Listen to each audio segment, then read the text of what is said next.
PCA on the data, right? Find and use, project the data points onto a plane and use that as your starting point. But I don't think it actually it might speed things up in some circumstances, because that'll give you a reasonable representation of the data quite often. But you've still got lots of information in the PCA. So this is what we're trying to do, right? We're trying to ensure that the distances in the plot, right? So for every pair of points,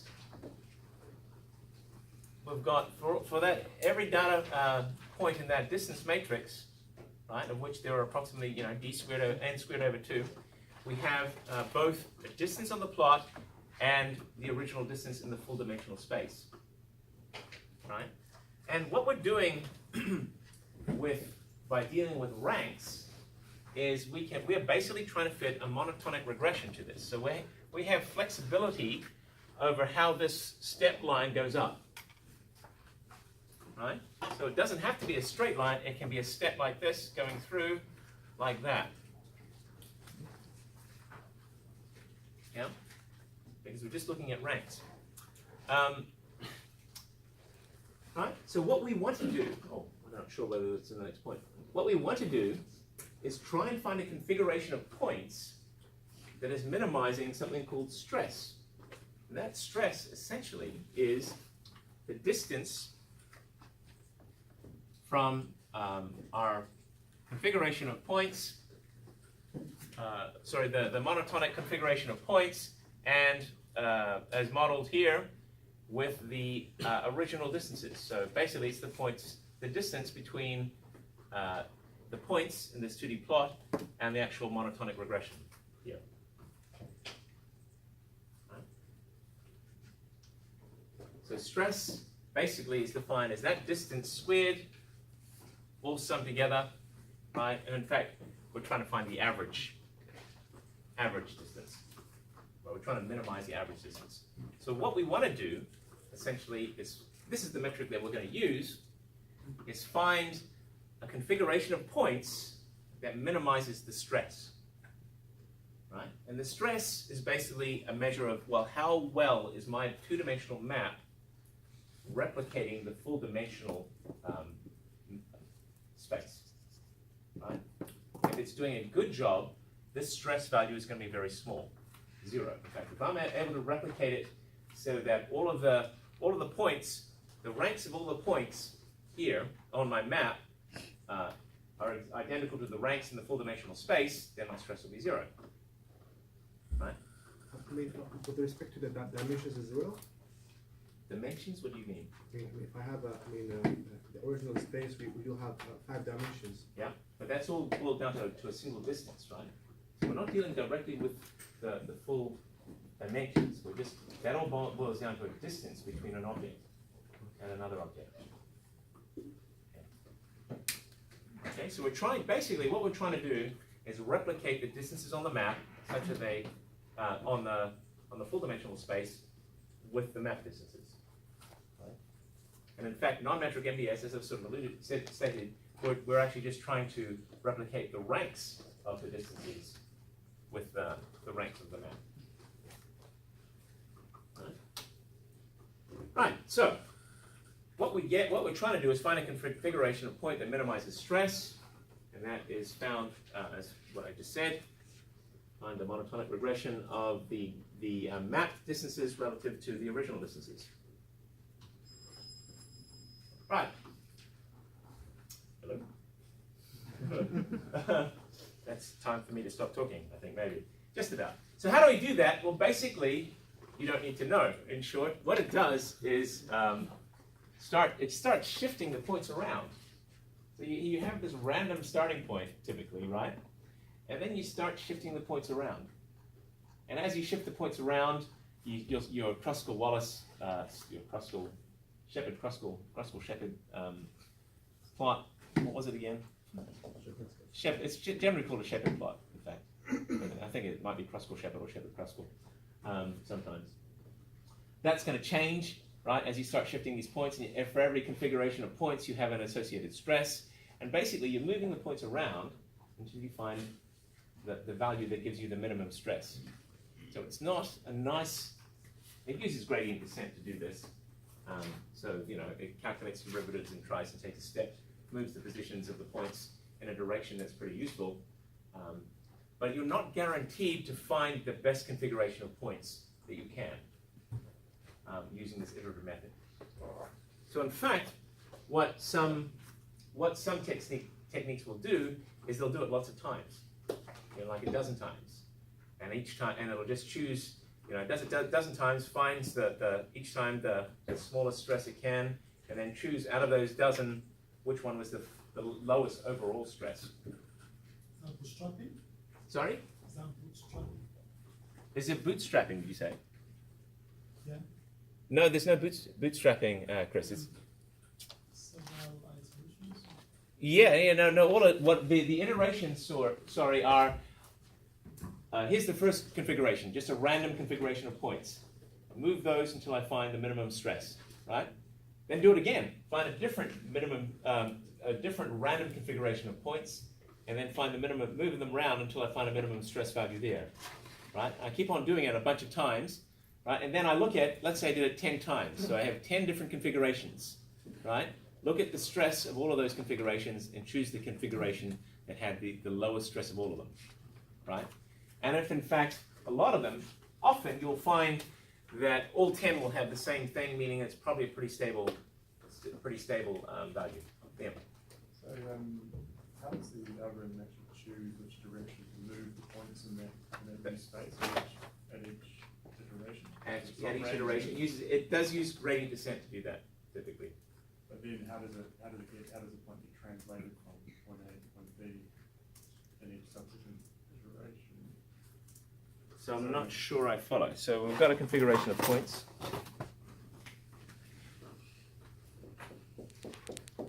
Right?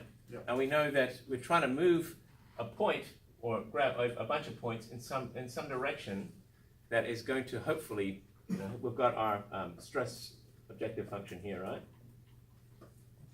That's between 0 and 1, and we're trying to get towards 1, right? And with some clever maths, you can actually work out, hopefully, which direction to move this point in. And then it gets recalculates it again and again and again each The time. answer is clever maths. Clever maths, yeah. Right. Yeah, in short. Using calculus. Unfortunately, gradient descent. So it's applying some sort of transformation, like it's obviously changing the direction of that point, like applying a vector. Yes. And in- it is- Yeah. At some stage, it's going to be calculating I guess a Jacobian to you know, the whole matrix of derivatives. I've never looked at the math behind gradient descent for this particular thing, but you end up basically with this huge, you know, you end up with a, you can evaluate it here and you can work out, well, which direction for your objective function, for your stress, you have this high dimensional map, right? And you can work out, well, this is my stress here, and I know what the directions are.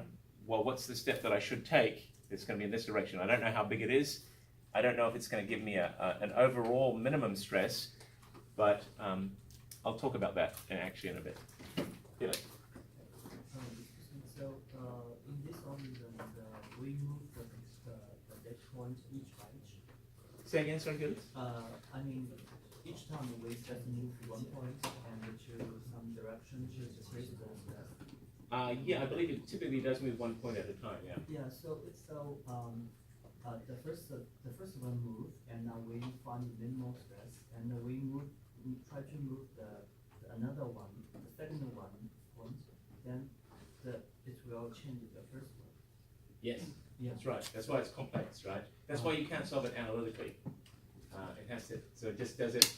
It then calculates. It's like a shifting landscape, right? So it's not an easy problem to solve. You can't solve it analytically, as far as I'm aware, as far as anybody's aware, because nobody has. But they just try and solve it using this method, and they try and find the minimum stress solution just by moving the points around. Okay. So you want a low stress solution, basically. The lower the stress, the better your MDS plot is reflecting the real distance structure in the full dimensional space in the data, right? So whenever you give an MDS plot, you should also give the stress value. Just as if you create a PCA plot, you should describe how much variation is being explained by it, right? Otherwise, the reader of your document is not going to understand, well, is this a good representation of the data or not, right, of my full dimensional space or not? So a rule of thumb, and this is a rule of thumb only for non-metric MDS. If your stress is less than 0.1, it is a good representation of what's going on. If your stress is less than 0.2, then it's doing okay, but above 0.2, it's not so good. And in fact, at 0.3, you're doing no better than random, right? So really, you know, when I'm looking at a paper, some academic article, somebody's done an MDS and got a stress of bigger than 0.2, I'm concerned. I think, well, okay, any trends that you see there, that just, you know, basically you've got a near random configuration of points. It may just be due to chance, right? So stresses above 0.3 are no better than random. Okay, so the placement of the overall stress that you get might depend on your initial configuration, right? So it's the local minimum problem, and this is a big problem with neural networks or any of these gradient descent greedy algorithm methods, right? It just tries to take a step in the direction that is minimizing your objective function, and you're not guaranteed to find the best solution, right? So, you know, basically you can think of this as, hey, look, this is as it moves the points, the stress might go up or it might go down. It doesn't actually know until it does it. And so here it's just moving configuration of points, and then it seems to find a particular configuration of points where the stress is minimized, right? And say, hey, okay, this is my best solution. As I keep on moving and I can't seem to get out of that, because it might take a step here and then take a step back, etc. This is, of course, in a high-dimensional space, right? So, and then it settles, this is my best solution. Then you try it again, and you might start here, and then find a different value. And this is better. This is a better configuration of points than this one because the stress is lower, right? So that's why typically most of these methods will start, we'll do a different random configuration of points, which is equivalent to starting at different places on this sort of line, on this sort of map, and hopefully you'll find a very good solution. So yeah, typically you have a bunch of random starts. How many random starts before you give up? How many random starts? Okay, that's a good question. It's basically a matter of time. For a lot of software I know, it will be 25. It's like a given. And often what people will do is they'll look at that 25 and they look at the stress, and if the stress is the same for a whole bunch of them, and that happens to be the minimum stress, then actually there's pretty high probability then that is a universal solution, potentially.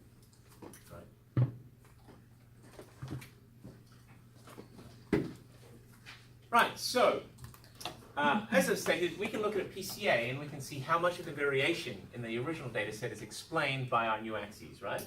This is given by our eigenvalues relative to the total number of eigenvalues, right? The total eigenvalue, yeah.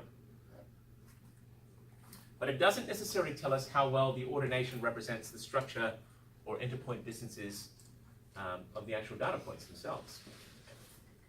Right? It's just a description, a broader description.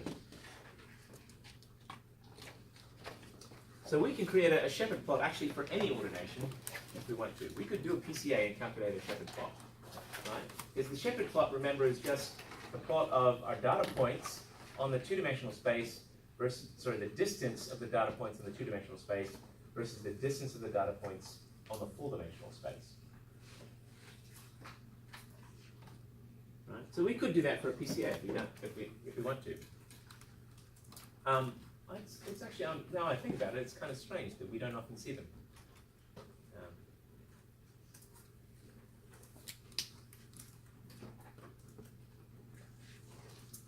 Right, so PCA, of course, you're using Euclidean distances in PCA, essentially. So it's nice and easy to calculate. In the MDS, the distance on the map is Euclidean, right? But the original distance might not be Euclidean. You can use different metrics if you so wish. Okay, so the thing about MDS is that, I mean, it seems a great technique. It tends to give a better map of the data, the full dimensional data, than a PCA, simply because it's actually derived, calculated to try and mimic so the distances on your map are as similar as they can be to the distances in the full dimensional space. But because, it can do that because it's not a projection, right? We're not projecting data from this high dimensional space onto something, right? But because it's not a projection, the axes of your MDS don't have any particular meaning, right? All we're caring about is that the distances between these 2 points, are close together because they're similar in the high dimensional space as well, right? Let's say I've thrown a third point in. These 2 points are similar, that one is similar. I can rotate that, and the meaning is exactly the same. Right? I can rotate my map, and I haven't changed anything with respect to what's going on. So MDS axes don't have any particular meaning. They're completely arbitrary. You can rescale an MDS, make it bigger, shrink it, right? Shrink the whole thing, or you can rotate it, or flip X and Y if you like, do whatever you like, and it doesn't matter. The interpretation is exactly the same. So you can reflect, rotate, expand, or contract, it doesn't matter. Simply, the MDS, you position points according to their ranked distances with a non-metric MDS. Right? So the advantage is, of course, that we can use any kind of distance measure that we want now with an MDS. Right? So here we have an example of an MDS, right? This is, I should apologize. Well, I don't really want to apologize. I'm going to use almost exclusively biological data to show MDSs, right? This is data samples taken around an oil platform, right? So we have a factor in here. The factor wasn't used to calculate the actual distances. The distances are actually looking at the counts of maybe 100 different organisms, right? And you're saying, hey, look, this sample here and this sample here are relatively close to one another because, when I calculate the distances between the counts of the organisms, they tend to be very similar, right? So this means that these 2 sites are similar in the composition of your animals, basically. And what have we got going on here? We're saying, hey, look, we're interested in whether or not this oil platform has an effect, right? So we've got points that are very close to the oil platform are over here. They're coded with this white circle, right? And they are sitting in a very different space than the rest of the data, aren't they? These are points that are close by. These are points that are a little less close by, but they're close to this. And then we're getting these points here are like 1 to 3 kilometers away, and then points that are a long way away are sitting on this right-hand side of the map, right? So you can see, looking at this graphic, that we have a gradient going on. These are the points that are close to the oil platform. And as we get further away, we have points that are getting further and further away to the oil platform, right? So you can see a general trend occurring in your data relative to this particular factor. Does that make sense? You guys understand the sort of interpretation? Now I could rotate this map, so I could flip the x-axis. The interpretation would be exactly the same, wouldn't it? Then I'd have all my points that were close over here, close to the oil platform, and then I get further and further away this way. I would still say, hey, look, I've still got this general trend. I would say, hey, look, the stress is relatively low. It's less than 0.2, so it's a reasonable representation. May not be a great representation, but it's reasonable of the data. So like when we look at this type of map, how can we tell the measurement between 2 points are actual distance or similarities? So the question was, how can we tell, if we look at this type of map, how can we tell the actual distances between these, what they are? Like the distance between the two sides or 2 points. Let's on grab the these map. 2 points, right? Yeah, does that represent the physical actual No. distance or similarity? No, it does not. That's a good. So it doesn't represent the actual physical. All we can say is it represents that these 2 points are similar to one another, Okay. right? Because this is a non-metric MDS. I don't have any scale here. I don't have any actual measure of how similar they are because I've thrown away that information. I've only got the ranked. We know that this is all based on the ranks of how similar these 2 points are. So the only thing we can say is the actual distance between these guys is sort of irrelevant in some ways. It's just how similar in general are they. So it's the relative positions of the points to one another that is important. Okay. Right? And so I'm going to get you to do a lab, basically, and it's, I'm going to give you a distance matrix. I hope this is in the lab. A distance matrix, if I don't, then I'll try and recreate it, of real cities. And you're going to do an MDS, and you're going to look at the configuration of the map. And I think you might be impressed by how accurate the map looks like, just given a configuration. The input data was just a bunch of distances, right? So this technique is very robust, right? It doesn't. PCA is going to be influenced by outliers, right? You can't use non-Euclidean distances. I can do something with this that discounts the joint zeros, things like that. Yeah, and so it tends to give a pretty good representation, right, of what's going on in reality. Right, so we can see from this, that there's some sort of gradient in the community structure, the animals that are there, with increasing distance from the oil platform. Right? So we can actually do a biplot. Biplots can be a very good way. We can then create a biplot to see, well, okay, let's actually plot vectors of the original variables on this and see, what does this mean? I want to give this plot context. Right? One way would be to color the points by some variable. Another way would be to look at how the original variables actually correlate with the positions.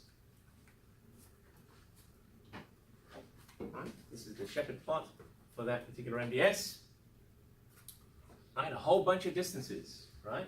You have a lot more distances than you do data points, almost n squared. What you're trying to do is, minimize. If all the data points are really, really tight around this red line, the monotonic regression, then it's going to be a very low stress solution. It's going to be a really good representation. Right? So as you increase the number of MDS axes, stress is going to decrease. It's going to become easier and easier to recreate full-dimensional space, not surprisingly. And obviously, if the MDS, you could create an MDS solution with as many axes as you did have original variables, then it's going to do it perfect. It's going to be able to recreate it perfectly, right? But of course, that's not what you're interested in. You're interested in recreating with 2 or 3, maybe 1, but probably not 1, right? 2 or 3, in all likelihood. 2 or 3 dimensions. Okay, so let's put some caveats and some context behind when to do a PCA and when maybe to do an MDS. So PCA is appropriate when your data are well behaved, right? They're approximately normal, they're not skewed, there are not lots of zeros in the data, right?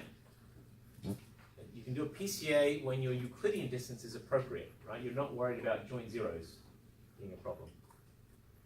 You can do a PCA when the number of variables does not exceed the total number of observations, right? And this is a big fallback. You can do a PCA when, in fact, the number of variables, you've got a lot more variables than you do observations, but it's not going to be a very good solution, right? A highly unstable solution, simply because your estimate of the covariance matrix is going to be very, very poor, right? In a PCA, you have some meaning to the axes, right? You can ascribe meaning to the axes.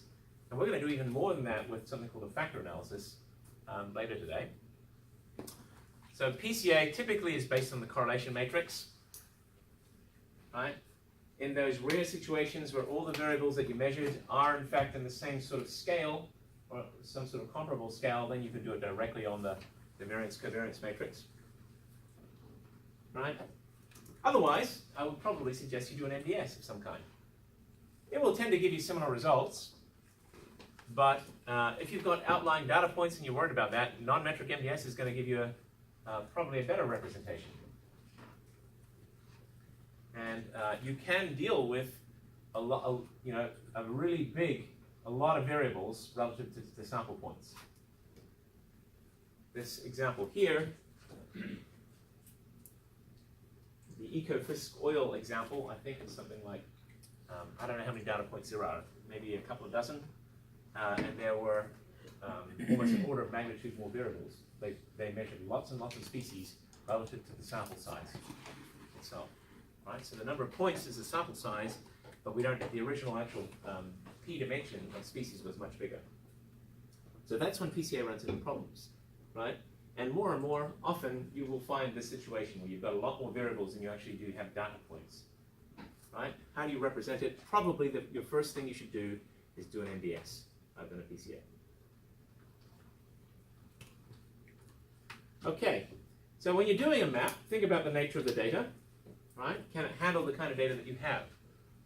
Is it appropriate for the kind of data you have? What are you trying to do with it? Right? Should I have been working with the correlation matrix? Should I have been standardizing the data? Right? Right, okay. Let's do the lab for the MDS. Oops.